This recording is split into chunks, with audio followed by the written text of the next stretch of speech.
어린이들을 위한 책이지만 어린이만 보는 게 아니라 어른들도 봐야 될 것 같더라고. 그리고 또 이게 빨리 읽고 간편하게 읽을 수 있는 것 같아서 많은 정보를 주고 그래서 좋은 것 같아요. 근데 그걸 보면 특별히 고려시대 때의 내용, 또 조선시대에 있었던 위인들 이런 내용을 읽는데 그걸 읽다 보면 내가 타임머신을 타고 고려시대로 가고 타임머신을 타고 조선시대로 간 것 같은 느낌을 받습니다. 왜냐하면 그 시대의 상황을 잘 설명을 해주고 있기 때문에 그렇게 봐요. 그러다가 내가 현실을 생각해요. 현실을 생각하면 다시 타임머신을 타고 현실로 돌아온 것 같은 느낌을 받습니다.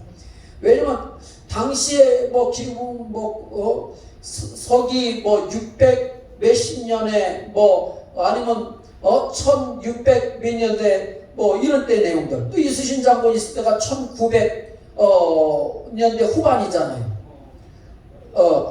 1590 몇 년대 임진왜란이 일어났죠. 그러니까 그때 당시는 루터가 종교 개혁을 했던 그런 시대 같기도 하고 우리나라에서 임진왜란이 일어나던 그 시대의 때이기도 하고 또 국제적인 그 연대를 맞춰보면 그 시대에 이런 일이 있었고 저런 일이 있었고 그게 다 세계가 움직였다는 것이 느껴지기도 하죠. 그래서 그 보면은 그 시대에 살았던 사람들의 일기라든지 썼던 그 내용들을 연대로 생각하면서 지금을 생각해보면 몇백 년 후의 세대인 내가 그 몇백 년 전에 살았던 조상들의 살았던 삶을 내가 보면서 그때 당시를 생각을 하는 거예요. 그러니까 지금 시대를 보면 엄청난 차이가 있겠다 생각이 들면서 어떤 또 생각을 앞으로 600년 후에 우리 후손들이 살았을 때에 과연 이 시대의 역사를 보고 어떤 느낌을 가질까? 나와 같은 사람이 있지 않을까라고 하는 생각을 또 가져보는 겁니다. 그 생각 상상만 해도 재밌겠죠? 응? 그런 것 같아요. 이순신 장군 있을 때 여러분이 사셨습니까? 안 사셨잖아요. 그렇지만 그 이순신 장군이 썼던 일기를 여러분 읽을 수 있잖아요. 난주일기도 있고 그에 따른 일기도 있는데 저도 그 책에서 이순신 장군이 썼던 일기를 보면서 감동이 와요. 이순신 장군 시대 임진왜란 시대 그분이 일기를 썼는데 원균이 술을 얼마나 먹어 쌓고 그냥 훔쳐멍청하는지 책망을 받고 당신 잘못한 사람이면요 그냥 어른이라도 그냥 곤장을 때려가지고 혼을 내기도 하고 이름 없는 사람들이 그 거북선 속에 들어가서 배 노젓고 막 그러다가 다치기도 하고 그 사람들이 그 수고하는 걸 너무 길어가지고 그 사람들이 누군지 모르지만 이름을 하나하나 다 기록을 했고 누군지는 모르지만 그 노젓던 사람의 이름을 하나하나 다 기록을 했어요. 이순신 장군이 그 노고를 기억하기 위해서 누구의 자손인지 모르지만 그러나 그 이름은 기록에 남아있다는 것이죠. 이걸 보면 과거와 현재가 오가면서 우리가 그걸 느끼고 있다는 거죠. 여러분 지금은 어떻습니까? 사실 지금 세월 세대가 너무 바뀌지 않습니까? 몇십 년 전만 해도 부자들 집에서는 사실 다이얼이라는 전화기가 있었습니다. 드라락당 드라락당. 그 영화에 나오면 늘 부잣집에는 까만 이 전화기가 다이얼 돌리는 드라락당 이게 있었어요. 그래서 이런 전화기를 썼는데 지금은 어떻습니까? 아이들 개인별로 다 이 스마트폰 핸드폰이 있어가지고 어린 아이들도 보면 다 핸드폰 들고 다니고 그걸로 어디나 다 전화할 수 있고 여러분 이렇게 될 거리라고 누가 생각을 했습니까? 시대가 얼마나 이렇게 변했습니까? 이전은요 어떻게 세대가 얼마나 변했는지 우리가 어렸을 때 사는 삶하고 지금 나이 들어서 지금 사는 삶하고는요 어마어마한 차이가 납니다. 그렇죠? 지금은 아이들도 스마트폰으로 물건도 사고요 친구도 사귀고요 세계 정보를 다 봅니다. 모르는 게 없어요. 이제 성경의 예언대로 모든 사람들이 지식을 공유하고요 왕래가 얼마나 빨라지는지 모릅니다. 모든 게 왕래예요. 다 사람이 꼭 가야만 왕래가 아니라 정보, 지식, 관계성 다 왕래가 빠른 거예요. 우리 여기 파키스탄 우리 가족들도 있지만 날마다 보면은 파키스탄에 뭐합니까? 영상통화 하잖아요. 영상통화하면서 가족 안부를 물어보고 여기를 보여주고 순식간에 다 하지 않습니까? 지금은 이런 시대가 됐단 말이에요. 그러면은 앞으로 다가오는 세대는 또 어떻게 변할까? 지금 이렇게 변했다면 앞으로 이런 몇십 년 지나면 어떤 변화가 올까? 똑같을까요? 아니요, 또 엄청난 일이 있겠죠? 그럼 앞으로 어떤 일이 있겠다고 여러분 생각합니까? 로봇이 또 생기겠죠? 어떤 일도 있을까요? 아마 세상에 큰 변화가 또 있을 겁니다. 지금 변화 상황으로 보면 어마어마한 변화가 있게 될 거예요. 사라지는 직업도 많을 겁니다. 사라지는 직업도. 그리고 또 새로 생겨날 직업도 또 많이 있겠죠? 상상할 수 없는 일들이 날 것입니다. 사실 지금 이렇게 변화가 됨으로 인해서 삐삐를 만들었던 그런 업체들이 다 문 닫고요.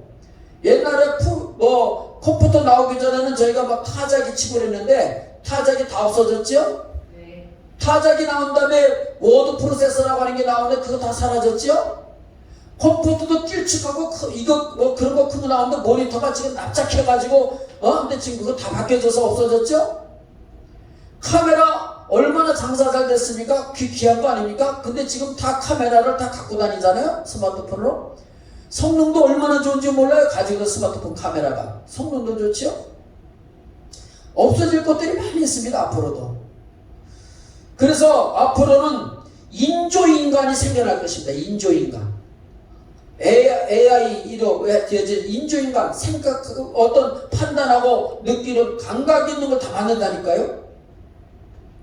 그리고 앞으로 하늘을 날아다니는 자동차도 이제 생길 거예요. 하늘을 날아다니는 자동차. 지금도 뭐 이렇게 막 나오고 있어요. 저 드론 있잖아요. 큰 드론 만들고 타기만 하면 사람이 다 부엉 올라가고. 예? 앞으로 그게 상용화가 되고 많아진다니까 이제 앞으로 그런 것도. 또 뭐가 많이 생겨납니까? 개인 방송국이 많이 생겨. 개인 방송. 스마트폰만 있으면 자기가 다 방송국 다 할 수 있습니다. 이제. 전 세계 어디나 다 자기를 알릴 수가 있어요. 홍보만 잘하면. 그래서 언론도 많이 생깁니다. 그러니 사람의 생각, 의식도 달라질 수밖에 없는 거죠. 그러나 이렇게 아무리 시대가 변해도 전 수천 년이 지나도 앞으로 세대가 올지라도 변질되지 않고 똑같이 지켜져 가는 것이 있습니다. 그것이 뭘까요? 네, 성경 하나님의 말씀. 하나님의 말씀은 과거 4,000년이 지나도 지금까지 지켜져 왔고 앞으로 4,000년, 1만 년이 돼도 하나님의 말씀은 변질되지 않고 지켜지는 줄 믿으시기 바랍니다. 수천 년이 와도 이 말씀은 지켜지는 거예요. 어떻게 지켜줄 수 있었을까요? 그것은 절대적인 진리이기 때문에 지켜지는 것입니다. 하나님 말씀이 가르쳐지고 전해지기 때문에 지켜지는 거예요. 수천 년이 지나가도 진리의 말씀 변하지 않고 주님 오실 때까지 말씀은 남을 것인 줄 믿으시기 바랍니다. 그래서 이 말씀에 관해서 우리는 가르쳐야 되고 전해야 되고 그리고 말씀을 우리가 늘 마음에 담아야 되고 이 중심의 삶을 살아야 된다는 겁니다. 네? 그래서 아까 먼저 성경 읽기 운동 뭐 얘기하고 있는데 우리가 늘 성경 있잖아요. 그러니까 우리가 마음을 정해놓고 읽어요. 그거를 우리가 성경 읽어요. 그래서 말씀을 나의 말씀으로 믿음으로 받고 자꾸 반복해서 학습하고 늘 그렇게 해야 돼요. 그런데 본문의 말씀에 보니까 하나님의 말씀이 가르쳐지지 못하고 전달되지를 못해서 범죄에 빠진 이스라엘에서 말씀을 주고 있는 겁니다. 하나님은 여호수아를 통하여 이스라엘 백성들에게 약속의 땅에 들어가게 하셨어요. 그리고 지파별로 종족별로 다 땅을 분배했습니다. 가나안 땅에 들어가서. 그러면 가나안 땅에 들어가서 이스라엘 백성들이 어떻게 해야 돼요?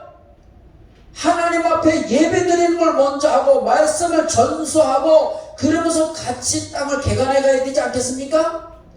그런데 기업 땅을 얻은 것만 집중하다 보니까 자녀 가르치는 걸 잃어버린 거예요. 자녀 가르치는 걸. 그러니까 본 세대에 여호수아가 살아있고 또 대제사장이 살아있고 함께 하나님의 기적을 체험했던 세대들은 하나님을 그랜대로 잘 믿었어요. 근데 그 세대 사람들이 죽고 나니까 그 다음 세대에서는 하나님을 모르는 거야. 왜 그래요? 왜 이런 문제가 생겼을까요? 다음 세대를 가르치지 않았기 때문에. 하나님은 분명히 자녀들에게 하나님의 말씀을 경외하고 가르치기를 배우게 하라고 말씀해 주고 있습니다. 이렇게 분명히 말씀하고 있는데 여호수아 시대의 지도자들은 자기들은 믿음을 지키며 살았지만은 다음 세대를 준비시키지 못하는 거예요. 키우지 못했습니다. 그 결과 불신앙이 그 자리를 차지하게 됩니다. 그래서 우리도 보면은 오늘날 우리 세대까지는 믿음이 좋아요. 근데 우리 자녀들 세대는 믿음을 찾아보기가 쉽지가 않다는 거 갈수록이요. 그래서 자녀 교육을 잘 해야 되는 거예요. 철저하게 말씀을 양육해야 됩니다. 네? 그래야 다음 세대가 이어지는 거예요. 이거는 주님이 가르쳐주는 말씀이에요. 하나님이 그렇게 하시라는 거예요. 그래서 자녀가 있다면 그 자녀는 말씀으로 교육하고 잘 지도해야만 나중에 믿음의 대를 이어가게 되고 하나님 앞에 인정받고 복받는 거예요. 우리 마음에 하나님이 없으면, 계시지 않으면 다 어디 빠지고 우상 숭배와 세상 죄악에 빠지게 돼요. 그래서 말씀으로 채워줘야 됩니다. 그러면 다음 세대를 준비하려면 어떻게 준비해야 될까요? 첫째로 다음 세대를 준비하려면 신앙의 위인을 존경하게 하고 본받게 해야 된다는 거예요. 신앙의 위인을 존경하고 본받게 해야 돼요. 첫째로는 하나님을 경외하게 만들어야 됩니다. 하나님을. 왜? 이스라엘 백성들을 이끌어 오신 하나님의 역사가 있기 때문에 하나님을 경외하게 해요. 그리고 지도하는 리더에게 순종하고 그것을 본받아야 된다. 오늘 말씀에 보면 이스라엘 백성들은 각기 분배받은 땅으로 가서 살았습니다. 각 지파별로 흩어져서 살았어요. 근데 여호수아 사는 날 동안에는 생존한 장로들과 있을 동안에는 하나님을 잘 섬겼는데 이 세대가 지나가고 나니까 어떻게 했어요? 사라진 겁니다. 그 믿음이 다 사라져버립니다. 여러분 어느 나라든지 그 나라의 지도자는 굉장히 중요한 역할을 하잖아요.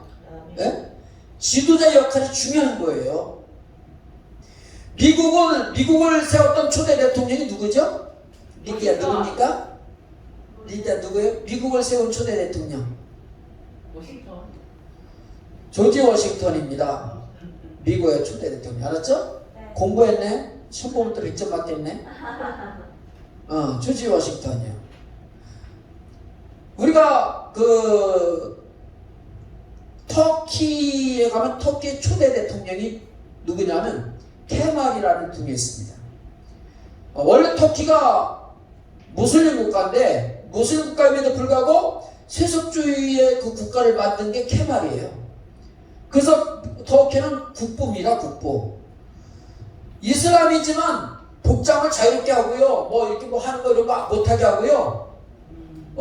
그래서 이슬람 국가지만 케말이 굉장히 좀 이 세속주의, 자유주의 이걸 많이 해놨어요. 이슬람주의가 아니고요. 그래서 초대 터키를 세웠던 대통령이기 때문에 존경합니다. 그러면 우리나라 건국 대통령은 누구죠? 김일성 아니죠? 이승만 대통령이 건국을 했습니다. 북한에는 김일성이가 세웠고요. 남한에는 이승만 대통령이 건국 대통령입니다. 그러면은 건국 대통령이 세웠을 때에 그걸 국부라고 말을 합니다. 초대. 그게 얼마나 영향력을 주는지 몰라요. 그죠? 국부라고 말하는데 그러면 우리나라 사람들은 김일성이를 존경해야 됩니까? 이승만 대통령을 존경해야 됩니까? 왜 그러죠? 나라를 건국해서 세웠기 때문에 존경해야 되는 거예요. 네? 처음에 누가 세우느냐는 굉장히 영향력이 있습니다. 그런데 그분을 존경하고 섬겨야 되는데 문재인 씨처럼 김원봉을 존경한다든지 신영복이를 존경한다든지 이렇게 말한다면 이런 사람은 대한민국 사람이 아닌 것이죠. 북한 사람인 거죠. 그렇잖아요? 대한민국 사람은 대한민국을 세운 건국 대통령을 존경해야 되는 것입니다. 네. 북한 사람은 북한을 김일성을 존경하고 공산주의를 존경해야 되겠죠. 당연히 그런 거 아니겠습니까? 그래서 건국 기념일을 나타낼 때는 국부를 기념해야 돼요. 건국 기념일이 있잖아요. 그렇죠? 그 기념하고 뜻을 기려야 되겠죠. 그래야 그 나라가 자부심을 가지고 그 나라의 자유민주주의 체제를 이렇게 지키려고 애쓰는 거 아니겠습니까? 사람이 어떤 일을 존경하게 되면 어떻게 됩니까? 그분을 본받으려고 그러고 같아지려고 그래요. 옛날에 여의도 성공원교회 조영교 목사님이 얼마나 설교를 잘하시고 많은 사람들이 은을 끼치는지 목사들이 되면 다 그 흉내를 많이 냈어요. 그러므로 사랑하는 여러분, 노래 여러분 다 같이 하시기 바랍니다. 뭐 이러면서 다 안 하는 사람이 없었어요. 저도 얼마나 흉내를 많이 했는지 몰라요. 예루살렘 성전에서, 베들레헴 성전에서, 안디옥 성전에서 다 같이 하시기 바랍니다. 이러면서 막 설교했던 거예요. 제가 다 설교까지도 깨요, 사실. 그렇지만 여의도 순복음교회에 있는 그 부목사들, 부교육자들은요, 조영교 목사 스타일로 막 설교하고 그랬어요. 그 동생 조영 목사도 비슷하게잖아요. 그러면 여러분 이렇게 똑같잖아요. 그렇게 똑같이 하는데, 근데 나는 장로교 목사라 따라할 수가 없어. 흉내는데도 내가 한국 유명한 목사들 목소리 흉내 제가 많이 냅니다. 사실 어디 놀러 가면 내가 그 흉내를 막 내면요, 우리 한국 유명한 부흥에서 다 모르고 내가 부흥회를 다 한다고. 옛날 박조준 목사님, 여기 노량진길 이미신 목사님, 뭐 김춘기 목사님, 이런 분들, 김창인 목사님, 한경재 목사님, 저 김인중 목사님도 막 하면서 다 흉내내면서 내 부흥회를 한다고 혼자다. 누가 이렇게 성경 복독해 주겠습니다. 누가 기도해 주겠습니다. 이래서 혼자 부흥사 다 불러다 한다니까. 순서를 다 맡아가지고. 사실 놀러 가면 제가 사실 재미있어요. 그러면 흉내내면. 그래서 옛날 전도서 때부터 내가 그렇게 돌아다녔으니까. 그게 뭡니까? 왜 그러니까? 그만큼 존경을 본받고 싶어 하니까 따라하는 거예요. 옛날 성우를 얼마나 따라해, 성우. 그게 뭡니까?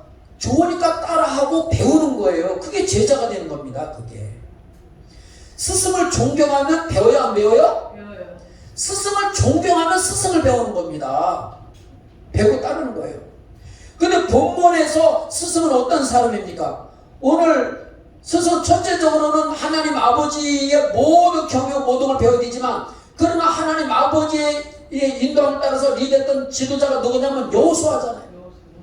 여호수아는 스승이지 않겠습니까? 백성의 지도자잖아요. 그 지도자를 순종하고 배워야 되는 겁니다. 이스라엘 백성의 지도자인 여호수아는 하나님 말씀을 철저히 순종하는 사람이었어요. 믿음으로 행동하는 사람이었습니다. 가나안 땅 정탐할 때도 10명의 정탐꾼이 가고자 하는 진군을 반대할 때도 여호수아와 관련만은 그들은 우리의 밥이다, 우리가 전진하자, 믿음으로 나가면 하나님께 주실 것이다, 이렇게 용기 있는 믿음을 가졌어요. 환경을 보지 않고 하나님의 말씀을 믿고 따랐습니다. 우리도 환경을 보면 안 될 것 같고 환경을 보면 너무 힘들지만, 그러나 믿음으로 행동하면 역사가 일어나는 줄 믿습니다. 그러므로 우리가 어떤 위기가 어려움일 때 믿음으로 행동하세요. 믿고 행하시기 바랍니다. 용기가 있고 결단력 있는 인물, 이분이 바로 여호수아였답니다. 모세 다음으로 여호수아가 지도자로서 이스라엘 백성을 이끌고 약속의 땅으로 돌아서 그 땅을 다 분배시킨 거 아니겠습니까? 그런데 이스라엘 백성들은 어떻습니까? 이스라엘 백성들에게는 여호수아의 신앙과 또는 그의 용기 있는 어떤 그런 믿음과 그런 정신과 자세가 없었습니다. 이것은 제대로 전달이 되지 않았다는 거죠. 새로운 환경에서 자기들의 신앙 지키기만 급한 거예요. 나만 믿으면 돼, 내 믿음 지키기도 바빠, 이렇게 된 거죠. 자녀 교육도 하나님에 대한 섬김도 노인 세대만 유지했지 다음 세대에 대해서는 그것이 집중하지 못했다는 겁니다. 우리가 잘 믿음을 성장하려고 그러면 스승의 지도를 잘 받아야 되고요, 스승은 잘 가르쳐야 됩니다. 좋은 스승은 본을 보여줄 뿐만 아니라 가르치고 전역하는 일도 다 하는 거예요. 그러니까 여러분이 교회 와서 목사의 말을 듣고 배워하는 것도 뭡니까? 다 영적 스승으로부터 말씀을 배우는 거고 신앙 지도를 받는 거고, 그래서 믿음을 지켜가는 것입니다. 예수님 말씀하셨습니다. 내가 선생이 되어 너희 발을 씻겼으니 너희들도 이와 같이 하라. 아멘. 여러분도 이와 같이 하시기 바랍니다. 아멘. 예수님처럼 섬겨주고 가르치고 베풀고 이게 교사에게 교사, 스승. 말만 하는 게 스승이 아니라 내 몸으로 몸소 보여주면서 같이 하는 게 스승이라는 거예요. 그래서 주님이 스승으로서 우리에게 가르쳐준 거 아닙니까? 역대 이단 신앙 위인들은 하나같이 예수 그리스도를 본받고 배웠습니다. 그게 사명자가 되지 않았습니까? 이처럼 여러분도 세상 사람들 앞에서 위대한 신앙인으로서 기억되도록 말씀을 따라 가르치고 전하는 사명을 감당하시기 바랍니다. 둘째로 다음 주 우리가 생각하는데 둘째 우리가 준비해야 될 게 뭡니까? 다음 주를 준비하려면 하나님의 말씀을 전수하라. 가르치고 전수해야 됩니다. 하나님의 말씀. 다음 세대를 준비하라. 말씀은 여호와의 종 여호수아가 110세에 죽었다고 말씀합니다. 근데 여호수아가 죽고 난 다음 그 이후에 그 세대 사람들이 다 죽었어요. 근데 새로운 세대가 일어났는데 새로운 그 다음 세대는 어떠냐? 여호와를 알지 못했다고 말씀합니다. 그러니까 여호수아의 세대 사람들은 하나님의 은혜를 체험한 세대예요. 은혜를 체험했어요. 근데 그 다음 세대 사람들은 그 체험했던 세대가 떠나있고 그 다음 세대부터는 여호와를 알지 못했다고 말씀합니다. 왜 그렇습니까? 말씀을 가르치지 못한 거예요. 전달되지 못한 거예요. 하나님은 이스라엘 백성에게 자녀들에게 하나님의 말씀을 가르치라고 얼마나 강조했습니까? 그런데 자녀들에게 하나님의 말씀을 바로 교육하지 못한 거예요. 본인들만 하나님의 기적을 체험하고 은혜를 받았지만 그 세대들에게는 체험이 없어요. 체험이. 그죠? 그러면 무엇이 필요합니까? 체험이 없으면 말씀이 필요한 거예요. 말씀. 왜냐하면 체험이라는 게 뭐예요? 만나를 먹었던 체험도 있고 요단강을 건넜던 물이 갈라지면서 건넜던 체험도 있고 하나님이 불도 내려주시고 불기둥 구름기둥도 보여요. 다 체험했잖아요. 근데 그 다음 세대는 체험이 없는 거예요. 그게 왜? 약속 땅에 들어와 있으니까. 그 체험이 없는 그 세대가 어떻게 교육하냐고요? 그게 바로 말씀인 거예요. 말씀. 네? 하나님 말씀으로 가르쳐야 되는 겁니다. 그래서 모세가 신명기 6장 6절부터 9절에 뭐라고 말씀합니까? 오늘 내가 네게 명하는 이 말씀을 너는 마음에 새기고 네 자녀에게 부지런히 가르치며 집에 앉았을 때든지 길을 갈 때든지 누웠을 때든지 일어날 때든지 이 말씀을 강론할 것이며 너는 또 그것을 내 손목에 메어 기울여 삼고 네 미간에 붙여 표로 삼고 네 문설주와 바깥문에 기록할지니라. 이렇게 말씀을 가르치라는 거예요. 얼마나 강조합니까? 이걸 강론하는 겁니다. 그러니 이 의미가 뭐예요? 하나님 경외하기를 철저하게 가르치라는 겁니다. 말씀을 집중해서 잘 가르치라는 거예요. 누구에게 이렇게 가르치라고요? 자녀들에게 가르치라는 거예요. 기존 세대가 다음 세대에게 가르치라는 겁니다.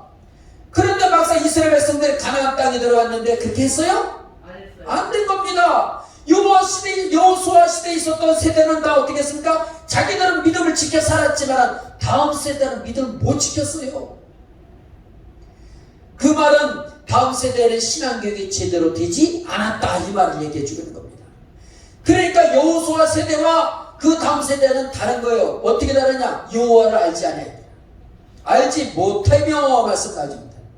알지 않은 것이 아니라 알지 못한 거예요. 알지 않은 것은 가르쳤는데 그냥 아는 거고 알지 못했다는 말은 가르침을 받지 못했다는 거예요. 말씀 교육을 받지 못했다는 겁니다. 그러니 당연히 여호와 하나님께서 이스라엘에서 행하신 놀라운 기적과 이적도 알지 못한 거예요. 오늘 본문 마지막 말씀 보세요. 그 기적도 이들은 몰랐다는 거예요. 그 가르쳤어도 등한시적인 거겠죠. 그 흘려드는 거죠. 그러니까 기억이 안 남는 거예요. 거기다 감동이나 감격이 없는 거예요. 그런 거에 대해서. 이게 바로 뭡니까? 교육부재, 교육부재. 그렇습니다. 교육은 너무나 중요합니다. 교육은 100년 대계라고 말하잖아요. 그죠? 교육 100년 대계라는 말이 무슨 말이에요? 100년 대계 무슨 말이에요, 리디야? 교육이 몇 년 간다 이 말씀. 네. 100년을 내다보고 준비하라는 거예요. 100년을 내다보고 걔가 준비하는 게 교육이라는 겁니다. 교육이요. 이런 말이 있습니다. 1년직의 마교수복. 1년직의 마교수복. 이 말은 한 해의 계책으로 곡식을 심는 일만한 것이 없고 10년직의 마교수목. 10년직의 마교수목. 10년 계책으로는 나무를 심는 일만한 것이 없으며 종신직의 마교수인. 평생의 계책으로 사람을 심는 일만한 것이 없다. 평생의 계책으로는 사람을 심는 일만한 것이 없다는 거예요. 네? 그 다음에 일수일 힉자 곡야. 하나를 심어 하나를 얻는 것이 곡식이요. 그러니까 일수일 하나의 일수일 힉자 곡야. 하나를 심어 하나를 얻는 것이 곡식이다. 그 다음에 일수십 힉자 목야. 이 말은 하나를 심어 열을 얻는 것이 나무이며, 그 다음에 일수 백희자 인양. 이 말은 하나를 심어 백을 얻는 것이 사람이다. 하나를 심어 백을 얻는 것이 사람이다. 일수 백희자 인양. 이거는 무슨 얘기죠? 그만큼 여기 두 가지 공통적인 게 뭐예요? 사람을 심는 게 다 중요하다는 걸 강조해주고 있는 거예요. 그만큼 사람을 심는 게 중요하다. 이걸 강조해주고 있습니다. 근데 우리나라 자녀들의 교육을 보세요. 어떻습니까? 전교조가 다 망쳐놨어요. 잘되던 교육, 전교조가 다 망쳐놨습니다. 수십 년 동안 전교조가 하면서 전교조 영향받던 세대들이 정치권에 들어가서 지금 40대가 그 영향받은 세대인데 들어서 공산 사회주의 추종하고 불법 비리 수단 방법 가리지 않고 주체사상과 사회주의 혁명을 이루겠다고 공의와 정의를 무너뜨리지 않습니까? 그리고 교육에 여러분 학교 교육 교과를 좀 보세요. 거기 보소 거짓되고 불법된 게 얼마나 많이 들어있어요? 동성애 하라고 가르치는 거 막 들어와 있죠? 성행위를 어떻게 하는지 방법을 다 가르쳐주고 있죠, 교과서에? 예? 어린아이에게도 이거 막 이렇게 하라고 이런 거 개설 다 그냥 까발리고 있잖아요? 이게 정당한 교육인가요? 아니에요. 나중에 나이가 들면 알게 되지만 지금 하지 말아야 될 교육을 지금부터 어린아이들에게 그냥 다 까발리듯이 교육하는데 어떤 문제가 생기겠습니까? 앞으로 그러면. 통제력도 없고 분별력도 없는 아이들이 결국은 이런 걸 통해서 동성애를 하게 되고 그냥 수많은 그런 섹스와 성행을 통해서 사회를 타락하게 만드는 결과를 가지고 이게 다 뭡니까? 교육을 무너뜨리게 만드는 거다 이 말이에요. 교육도 다 순서가 있는 거예요. 그냥 막 다 가르친다고 다 되는 게 아니에요. 순서가 있어요. 때가 있는 거고요. 그렇지 않아요? 그래서 교육은 100년 대계가 되는 겁니다. 그러면 우리 한국교회는 어떻습니까? 전에는 교회 교육이 선진국의 교육이었고 그리고 세상 교육보다 교회 교육이 앞서가는 교육이었습니다.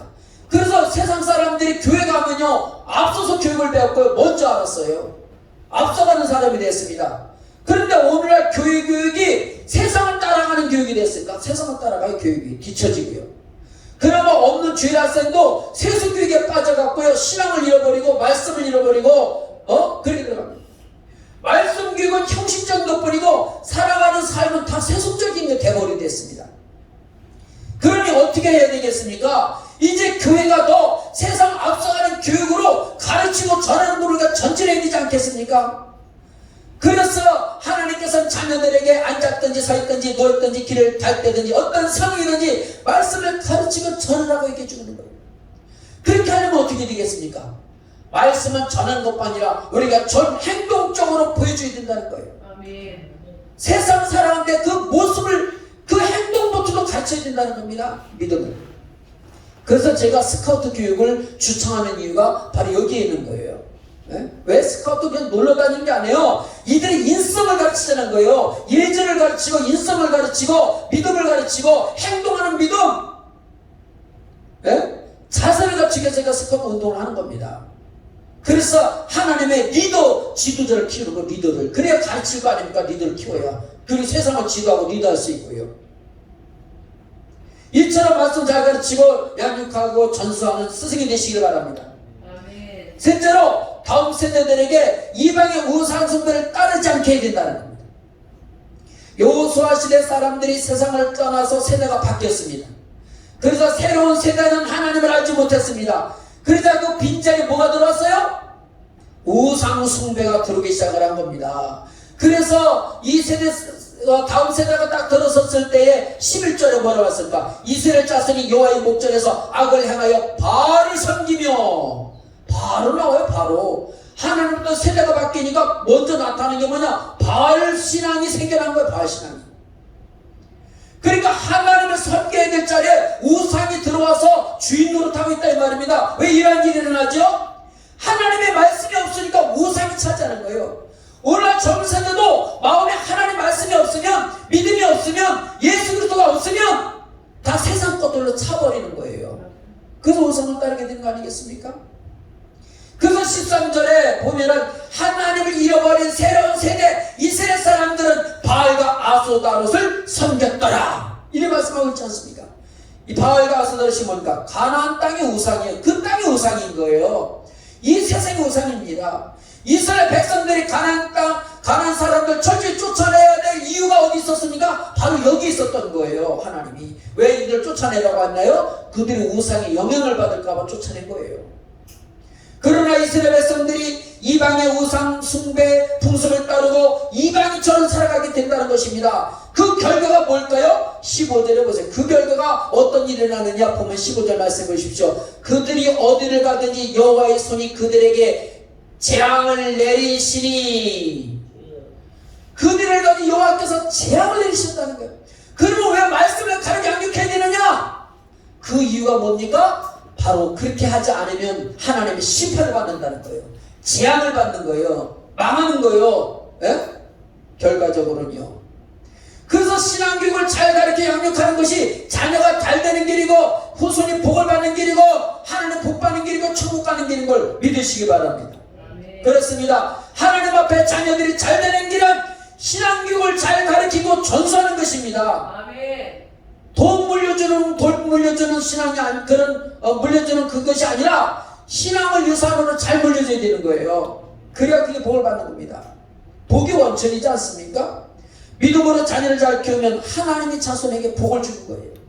그러므로 우리 성도 여러분들 이 시대에 우리만 잘 믿는 것이 아니라 다음 세대를 생각하고 하나님의 말씀을 확실히 믿음이 들어가도록 가르치고 전하고 하는 이 시대에 스승이 되시고 전단을 전하는 지도자가 되시기를 예수님 이름으로 축원합니다.